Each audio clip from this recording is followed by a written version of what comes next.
University में top करने के बाद भी नहीं उदास लग रहे हो। अरे राज, टॉप करने का क्या फायदा? यूनिवर्सिटी इस साल स्कॉलरशिप नहीं दे रही।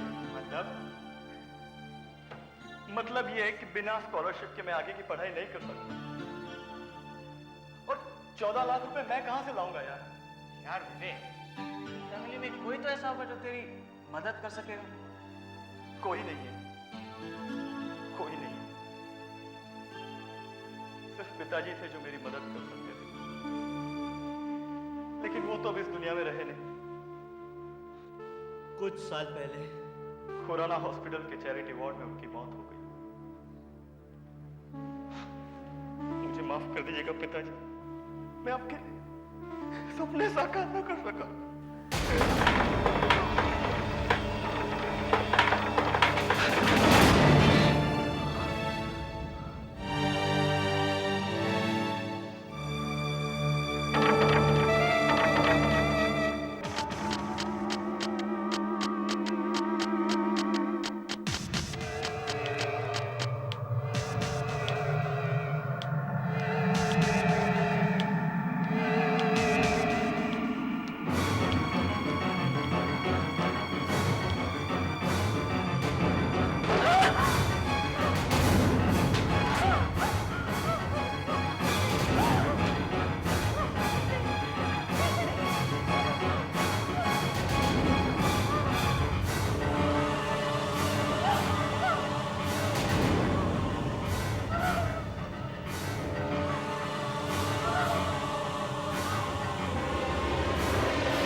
क्या बात है शंभू काका? साहब, आपसे कोई मिलने आया है। इतनी रात को? कौन है? उसने अपना नाम नहीं बताया। बड़ा अजीब सा आदमी है। उसके कपड़े फटे हुए हैं, नंगे पैर है, और उसमें से एक अजीब सी बू आ रही है, जैसे हॉस्पिटल से आती है साहब। तो तुमने भगाया नहीं उसे? साहब, उसने मुझे आपसे कुछ कहने के लिए कहा है। क्या? उसने कहा कि अगर आप वो सुन लेंगे ना तो उसे जरूर मिलेंगे। क्या कहा उसने? 16, 11, 77। ये नंबर याद है ना विनय, या भूल गए? 16, 11, 77। इस नंबर को तुम कैसे जानते हो? और कौन हो तुम? कौन हूं? बहुत जल्द जान जाओगे। शंभू काका, आप जरा बाहर जाइए। मुझे कुछ बातें करनी है इससे।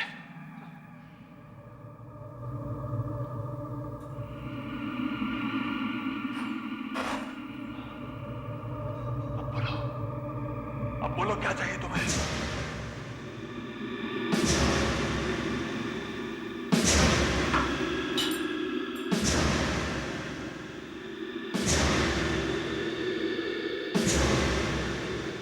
मैं अपनी चीज लेने आया हूं।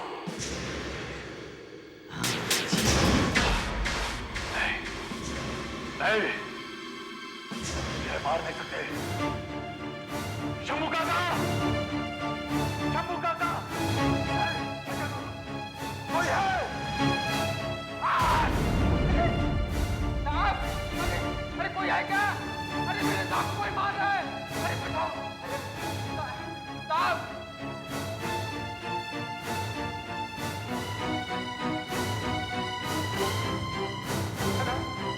Hello police station. हाँ साहब, जल्दी चले आइए। मेरे साहब का एक आदमी खून कर रहा है। हाँ, खून।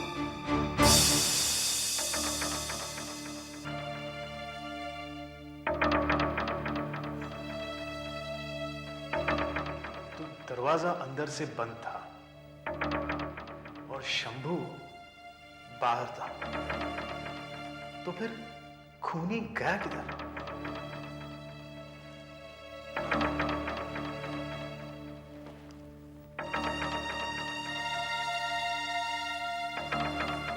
इंस्पेक्टर धर्म, यस सर। आपको क्या लगता है ये खून क्यों किया गया होगा? सर, नौकर का कहना है कि आज सुबह विनय ने बैंक से 5 लाख रुपए निकाले थे और उसमें से खूनी 4 लाख रुपए ले गए हैं और बाकी के 1 लाख रुपए यहाँ पर है सर। साहब, मैंने ऐसा आदमी पहले कभी नहीं देखा साहब, कभी नहीं देखा। साहब मैंने बताया ना वो कैसा दिखता था, और वो बदबू जैसे अस्पतालों में से आती है ना साहब, वैसी बदबू थी। हाँ, तुमने उसका हुलिया अच्छा बताया। धर्म, कंट्रोल रूम में खूनी के हुलिये के बारे में बता दिया है? जी सर, 1 घंटा पहले। अब तक तो पुलिस की एक जीप उसकी तलाश में निकल पड़ी होगी। और सर, ऐसे अजीब हुलिये वाला आदमी तो 1 किलोमीटर की दूरी से भी दिखाई पड़ जाएगा सर। That's true.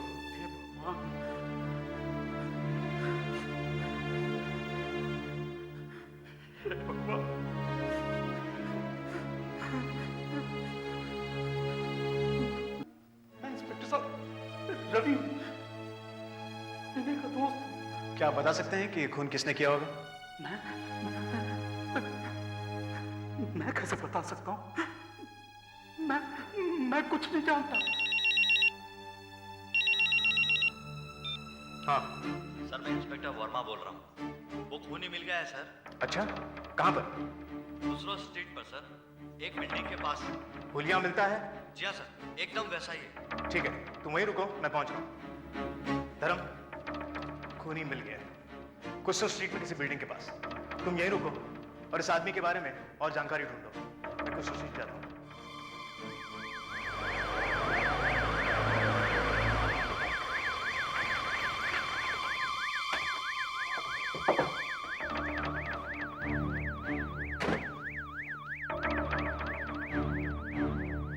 खूनी मिल गया मगर इसके पास से पैसे नहीं मिले।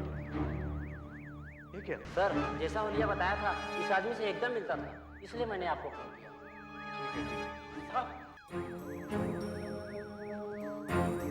इसे किसने मारा है? सर मैं पुलिस डॉक्टर हूँ। आपके आदमी कह रहे थे कि कुछ घंटे पहले इस आदमी ने किसी का खून किया है। हाँ, क्यों? ये आदमी किसी का खून कर ही नहीं सकता, ये किसी का खून क्यों नहीं कर सकता? क्योंकि ये आदमी करीब 24 घंटे पहले ही मर चुका है। हाँ, मगर साहब ये वही आदमी है जो आज हमारे घर पे आया था। ये हो ही नहीं सकता। देखिए ये नंबर देखिए। इस नंबर का मतलब? ये नंबर जिंदगी का आखिरी नंबर होता है। इसके बाद किसी को कोई नंबर नहीं मिलता है। मतलब ये कि ये मुर्दा घरों में मुर्दा पहचानने के लिए नंबर दिया जाता है, और ये खुराना हॉस्पिटल का मुर्दा है। खुराना हॉस्पिटल।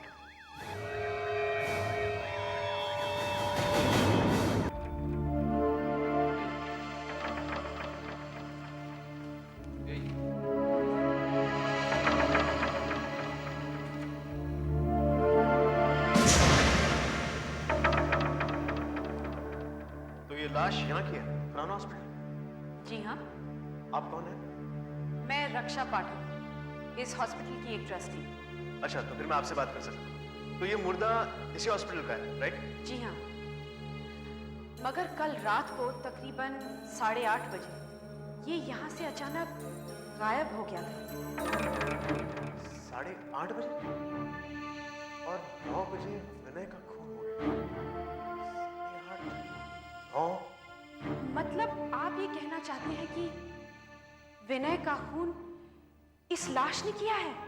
देखिए, मैं जानता हूँ कि एक मरा हुआ आदमी किसी का खून नहीं कर सकता, लेकिन विनय के नौकर ने इसे पहचाना है। और फिर ये देखिए, इस पर इसके उंगलियों के निशान भी हैं। सर, इंस्पेक्टर धर्म, सर मैंने विनय के बारे में पता लगाया है, तो ये पता चला है कि 2 साल पहले उसके पास एक भी पैसा नहीं था। पैसा नहीं था? मगर उसके रहन सहन से तो ऐसा नहीं लगता था। और फिर उसके घर से 4 लाख रुपए भी तो चोरी हुए हैं। लेकिन सर, 2 साल पहले वो इतना गरीब था कि उसे अपने इलाज के लिए इसी हॉस्पिटल में भर्ती होना पड़ा था। इसी हॉस्पिटल में? हाँ, और यहाँ से निकलने के बाद वो रातों रात अमीर हो गया। कोई भी रातों रात इतने पैसे कैसे कमा सकता है? 1 मिनट, क्या वो यही इसी अस्पताल में दाखिल हुआ था? जी, इसी हॉस्पिटल में। किस वार्ड में? Charity ward number 33। Oh my God, charity ward number 33। क्यों रक्षा जी, चैरिटी वार्ड नंबर 33 में ऐसी क्या बात है? इसमें भूत है।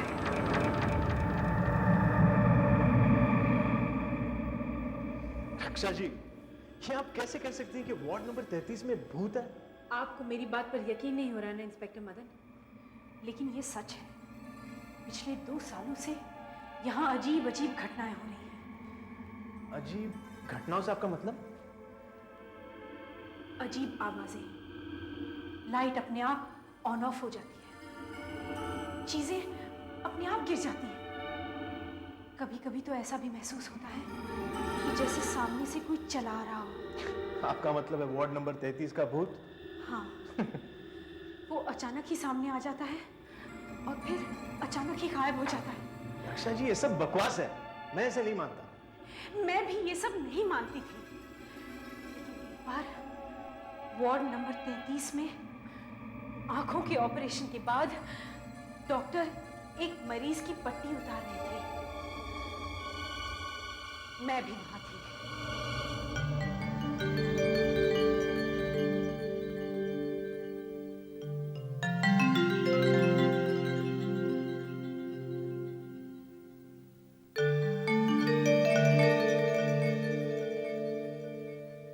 अब धीरे धीरे आंखें खोलो।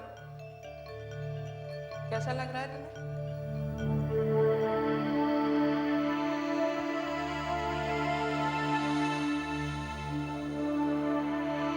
मुझे सब कुछ दिखाई दे रहा है डॉक्टर। अच्छा, तो ये बताओ, ये कितनी उंगलियां हैं? 2। और यहाँ पर कितने लोग खड़े हैं?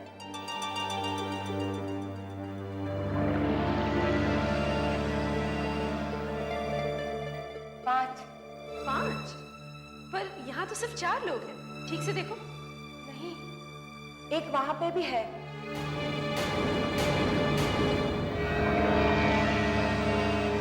कौन हो तुम?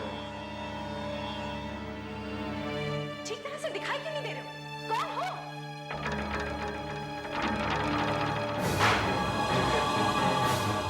कौन हो तुम?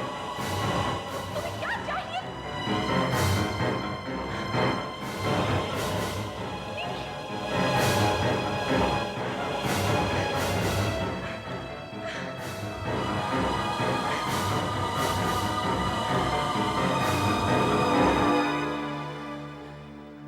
मैंने खुद अपनी आंखों से उस भूत को देखा है। वो जैसे जैसे मुझसे कुछ कहने की कोशिश कर रहा था। सॉरी रक्षा जी, मेरे लिए आपकी इस कहानी पर विश्वास करना जरा मुश्किल है। आप विश्वास करें या ना करें, मगर ये सब सच है। लाइट्स अपने आप ऑन ऑफ हुई थी, चीजें अपने आप हिली थी, और कल रात को भी यही सब कुछ हुआ। क्या हुआ था? कल रात को हर रोज की तरह 8:30 बजे मैं अपनी रूटीन राउंड्स पर निकली थी, तो अचानक लाइट्स ऑन ऑफ होने लगी, चीजें अपनी जगह पे हिलने लगी, और वो भूत। रक्षा जी, मैं आपकी ये सब बातें कैसे मान लूं?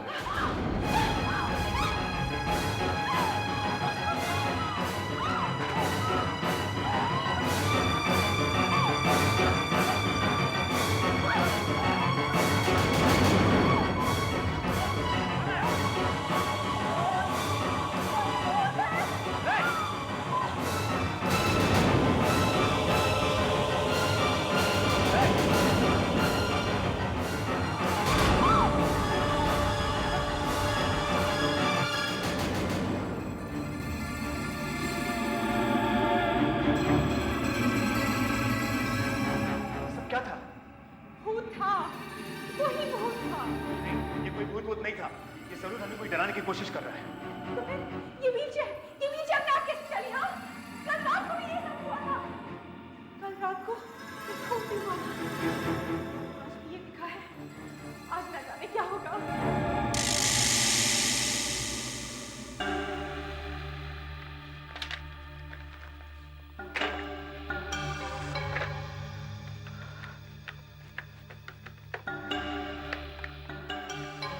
हेलो। कौन? आकाश? हाँ यार, मैं मधु बोल रहा हूँ। तुमने आज का अखबार पढ़ा? नहीं। यार विनय का खून हो गया। क्या?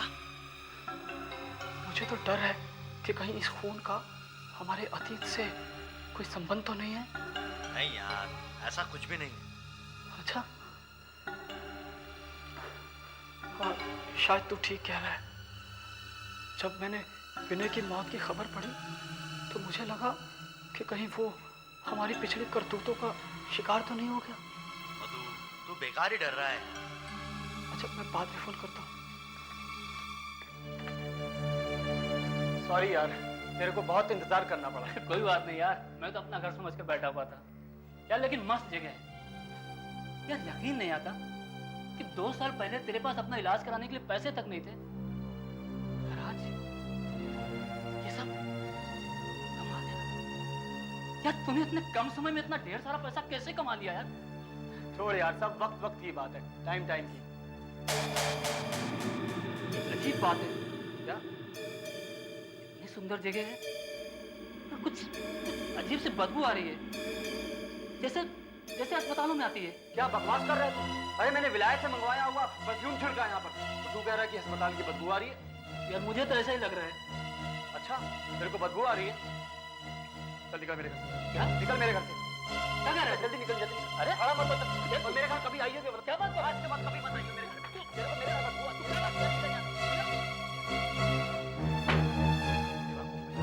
बदबू आती है इसको। विलायती परफ्यूम को अस्पताल की बदबू कहता है। और इस कमरे में बदबू तो आ रही है। अगली बार नया परफ्यूम लेकर आऊंगा। आ गया मुझसे बात।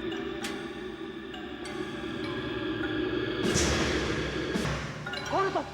चेहरा ना सही, मगर नंबर तो तुम्हें याद होगा मधु। नंबर? हाँ, नंबर 16 11 77। इस नंबर के बारे में तुम्हें कैसे मालूम? कौन है तुम? कौन है तुम? तुमने मुझे नहीं पहचाना, लेकिन इतने सालों के बाद भी मैंने तुम्हें पहचान लिया, और आज मैं अपनी चीज वापस लेने आया हूँ।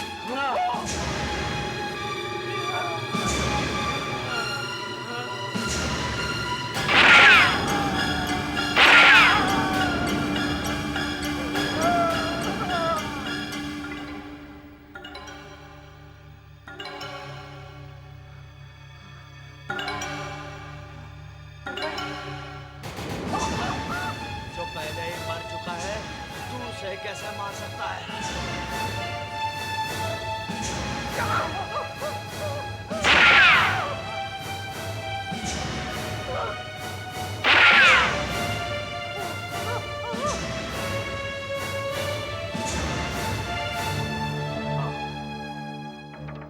हाँ ठीक है, बॉडी को पोस्टमार्टम के लिए भेज दीजिए।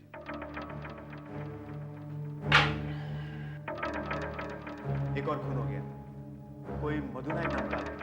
सर, क्या ये खून भी वैसे ही हुआ है जैसे विनय का हुआ था?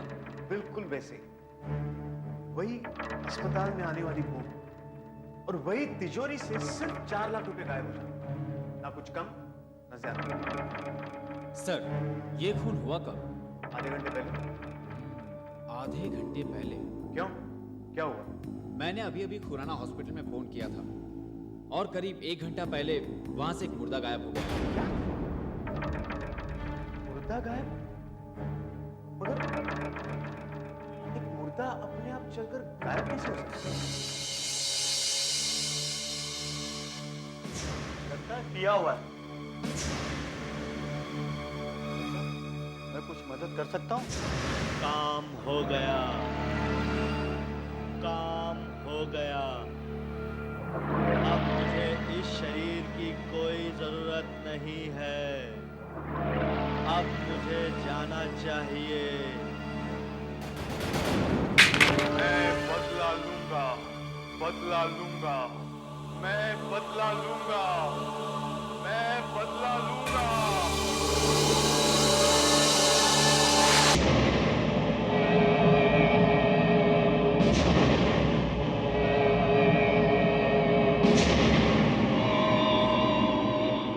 यही वो पिस्टल है जिससे मधु का खून हुआ। और इस पर इस आदमी की उंगलियों के निशान है। मिस्टर मदन, ऐसा हो ही नहीं सकता है। आप कह रहे हैं कि खून थोड़ी देर पहले हुआ है, मगर ये लाश तो पिछले 2 दिनों से इसी मुर्दा घर में पड़ी हुई है यहीं। दूसरी बार ऐसा हुआ है कि यहां से एक मुर्दा निकलता है और खून करता है। अब मुर्दे भी लोगों को मारने लगे हैं। जब जब वार्ड नंबर 33 में भूत दिखाई देता है, तब तब यहाँ से कोई ना कोई मुर्दा गायब हो जाता है। अच्छा, शायद वो भूत इन मुर्दों में घुसकर इनसे खून करवाता है। आपको पता है, जिस आदमी को ये लाश मिली थी, उसने भी यही कहा कि इसमें से किसी चीज को उसने निकलते हुए देखा। एक मिनट, शायद काम का टेंशन हमें कुछ ज्यादा ही हो, इसलिए हम ऐसे बेतुकी सी बातें करते हैं। हमारे लिए ये जानना जरूरी है कि खून क्यों हो रहा है। एक और बड़ी अजीब बात है, विनय की तरह मधु भी इसी अस्पताल में भर्ती था, वार्ड नंबर 33 में।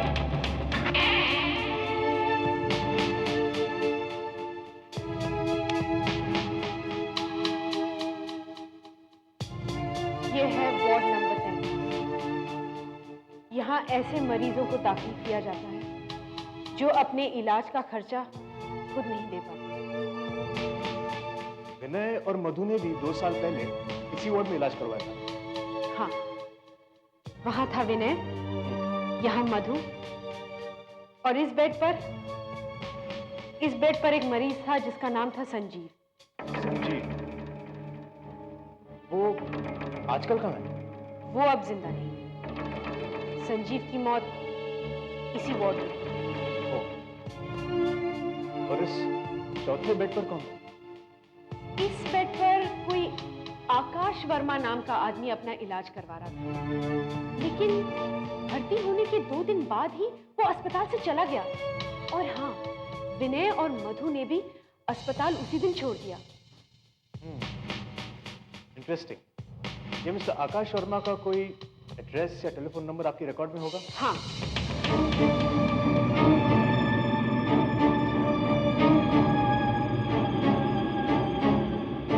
अरे आकाश जी, ये सब क्या है और आप इतने डरे हुए क्यों हैं? मुझे हार्ट अटैक हो गया है। यहाँ पर इतनी सिक्योरिटी आपको किससे करा? ये सब मैंने संजीव से बचने के लिए किया है। संजीव से? उसने विनय और मधु का खून कर दिया है। अब मेरी बारी है। संजीव ने विनय और मधु का खून किया? ये क्या कह रहे हैं आप? इसीलिए मैंने सारे पैसे वहां रख दिए, पूरे के पूरे 4 लाख। 4 लाख? मिस्टर आकाश, आखिर ऐसी क्या वजह है जिसकी वजह से आप संजीव से इतना डरे हुए? मैं आपको सब कुछ साफ साफ बता दूंगा। हम तीनों, यानी विनय, मधु और मैं, खुराना हॉस्पिटल के चैरिटी वार्ड नंबर 35 में भर्ती थे। संजीव साथ था।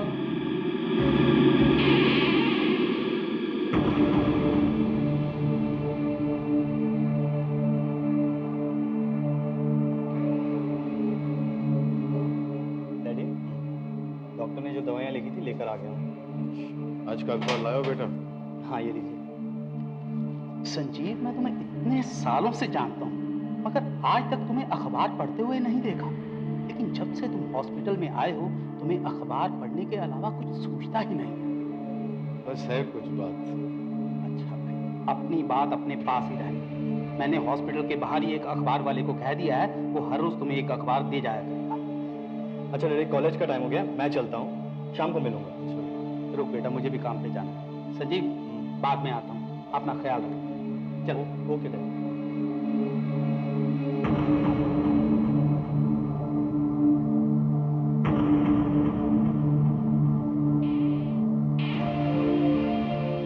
अच्छा ये तो बताओ, आखिर तुम्हें इस पेपर में चाहिए क्या? चलो आज तुम्हें राज की बात बता ही देता हूं। जानते हो 15 नंबर पेज पे क्या होता है? नहीं, क्या होता है? 15 नंबर पेज पे लॉटरी का रिजल्ट छपता है। ओह, तो तूने लॉटरी का टिकट खरीदा है? हाँ।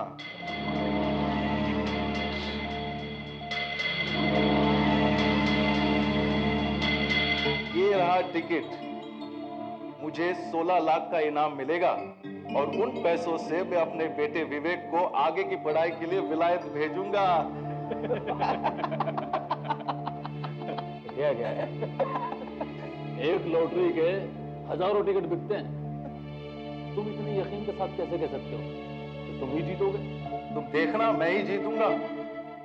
ये टिकट मेरे लिए बहुत लकी है क्योंकि इसका नंबर 161177 है।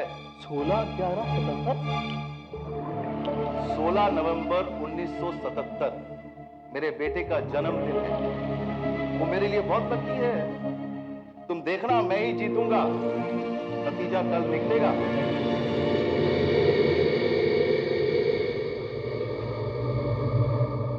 अरे आप लोग सुबह सुबह कैसे? बस वैसे ही घूमने निकल रहे हैं। क्या वे पेपर संजय साहब को दे देंगे? हाँ क्यों नहीं देंगे, जरूर देंगे। यार आज तो संजीव को लॉटरी का रिजल्ट निकला। क्या नंबर था उसका? 161177। 1611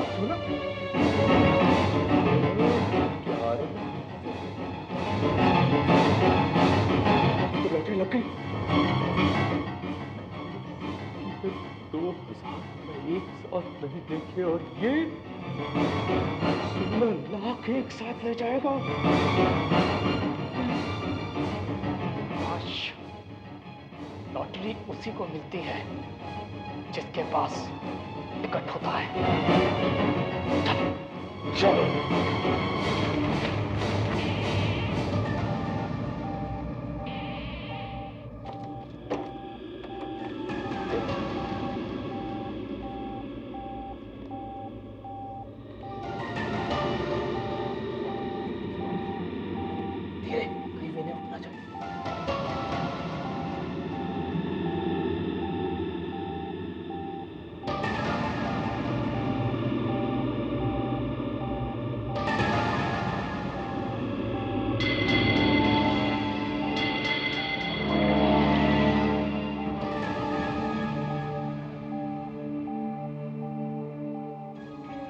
तो इसके बस हो रहा है यार।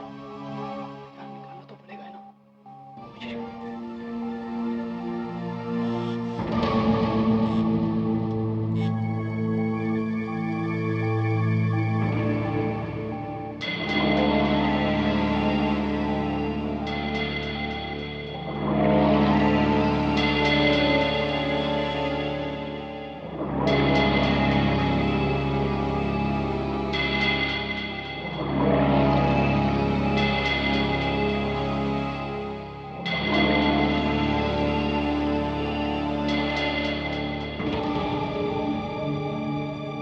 क्या कर रहे हो तुम? कुछ ये लॉटरी जीत गया है। देखो तुम दोनों को नहीं उससे चालाकी कर रहे थे। अकेले अकेले पैसे बांटने के चक्कर में थे। नहीं मैंने तुम गलत समझ रहे हो। हाँ ऐसा नहीं है। देखो हम तीनों को बराबर बराबर हिस्सा होगा। ठीक है। हाँ हाँ। अब इसे मारना पड़ेगा। नहीं क्या बात कर रहा? मारना पड़ेगा कैसे? मैं बताता हूँ। वो दिल का मरीज है और ऑपरेशन के बाद कुछ भी हो सकता है। दबा दो गला। हाँ तो फिलहाल तो बोलते हैं कंडीशन स्टेबल है। देखिए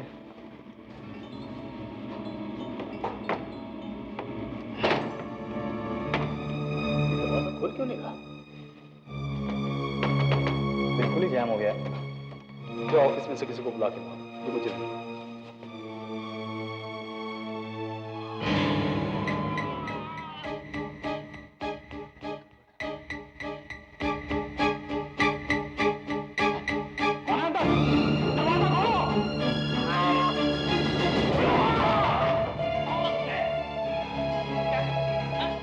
रवि, अच्छा हो गया तुम टाइम पे आ गए, वरना ये लोग तो मुझे वो लॉटरी के पैसों के लिए मारने वाले थे।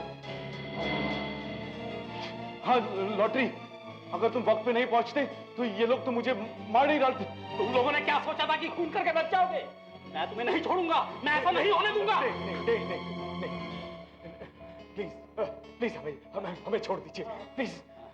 हमें पैसों के 4 हिस्सों में बांट दो, मैं भी छोड़ सकता हूं।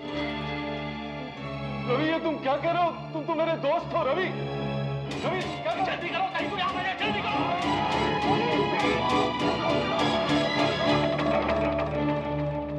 माय गॉड, तुम चारों ने मिलकर संजीव का खून कर दिया? हाँ, और लॉटरी के पैसे चारों ने आपस में बांट लिए, 4-4 लाख रुपए। और अब किसी तरह संजीव वापस आ गया है।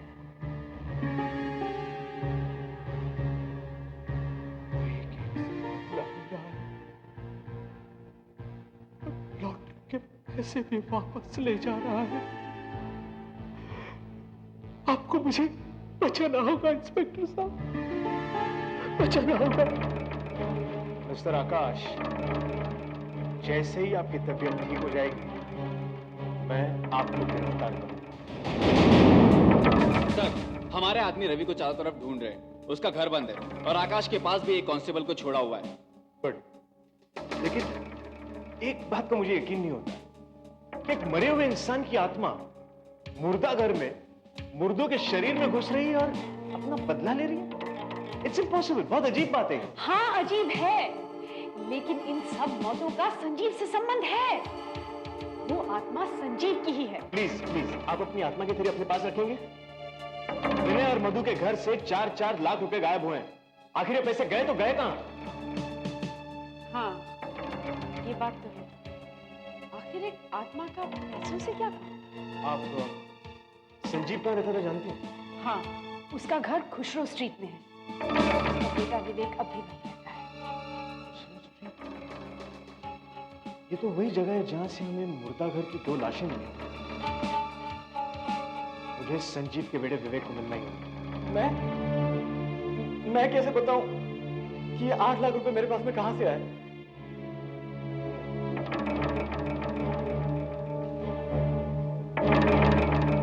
हमारे घर में 8 लाख रुपए मिले और तुम्हें ही मालूम नहीं कि ये कहां से आए?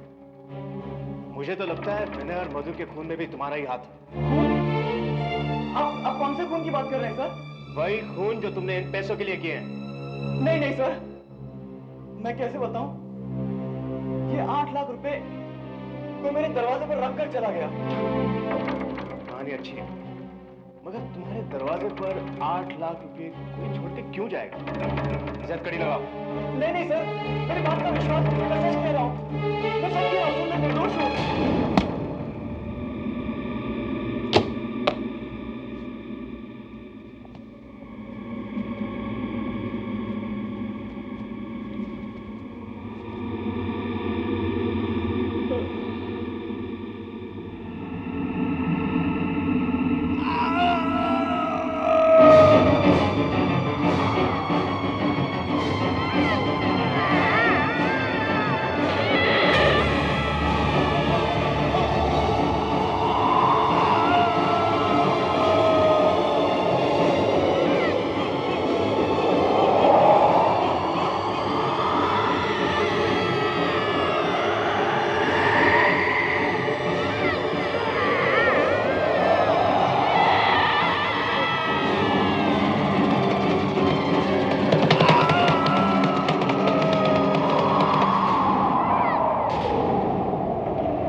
अच्छा ठीक है, उन्हें अंदर भेज दो। और सुनो, तुम बाहर ही पहरा देना।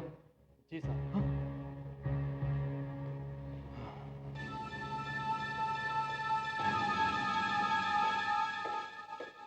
आपको बुला रहा हूं।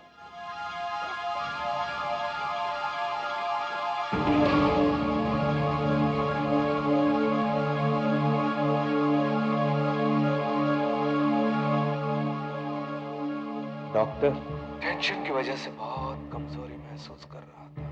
डरो मत, मैं आ गया हूं, सब ठीक हो जाएगा।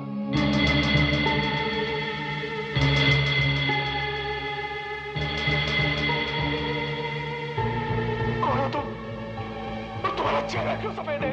16, 11, 77 नंबर याद है ना?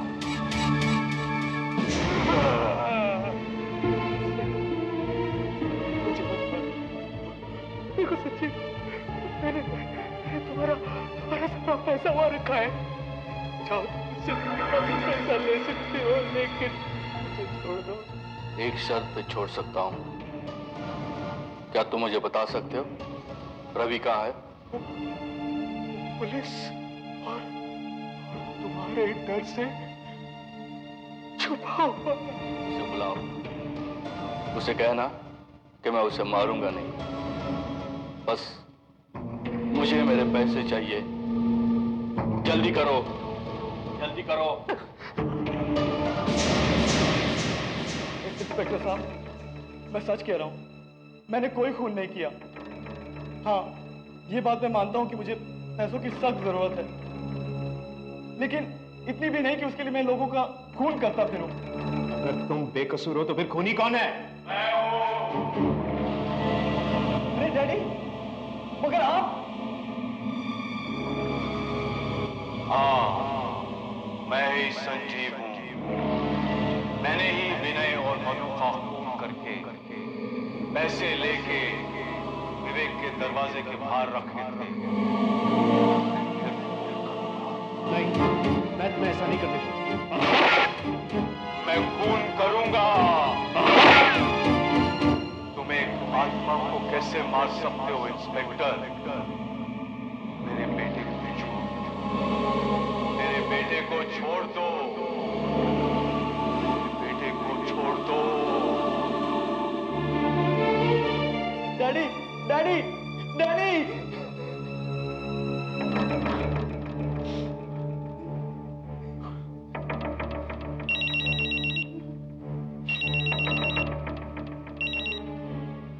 हाँ, इंस्पेक्टर मदन बोल रहा हूं। क्या? और मुर्दा गायब हो गया?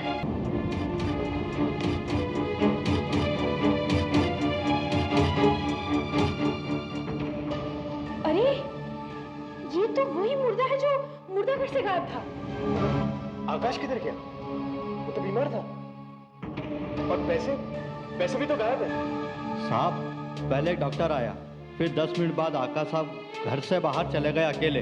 कहने लगे कुछ काम है अर्जेंटली। मैं अंदर देखने आया, आगे डॉक्टर अंदर कर क्या रहा है, तो देखा ये लाश पड़ी हुई थी। सुनो, क्या आकाश कुछ अलग लग रहा था?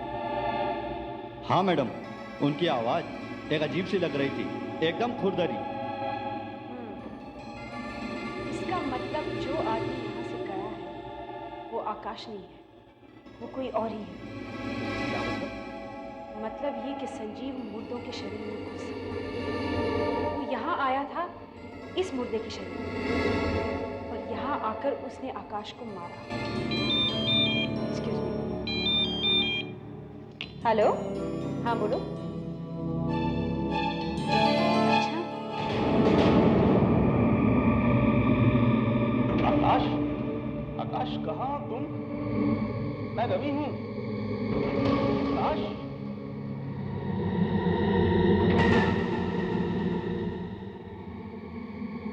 आखिर कहाँ गया होगा? मैं यहाँ हूँ। आकाश, तुम्हारी आवाज बदली हुई सी क्यों लगी? तुमने मुझे यहाँ क्यों बुलाया है? संजीव तुमसे मिलना चाहता है। कहाँ है वो? मैं 4 लाख रुपया लेके आया हूँ। वो मुझे छोड़ देगा ना? तो मुझे दिखाई नहीं देता। दिखाई नहीं पड़ रहा है, वो तो तुम्हारे सामने है। मगर कहाँ? ठीक से देखो और पहचानो।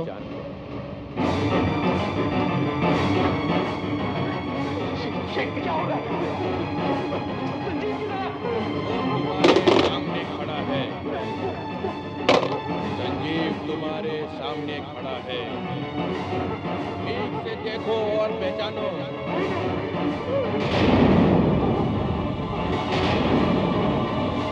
रवि, तुमने धोखा दिया है, तुम्हें मरना होगा।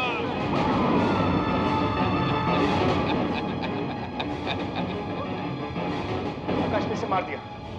अब बहुत देर हो चुकी है इंस्पेक्टर। मैंने अपना काम पूरा कर दिया है। जो मेरे बेटे का था मैंने उसे वापस दिला दिया है। विवेक, ये पैसे लो बेटे और ठीक तरह से खर्च करना। मैं जा रहा हूं, हमेशा के लिए।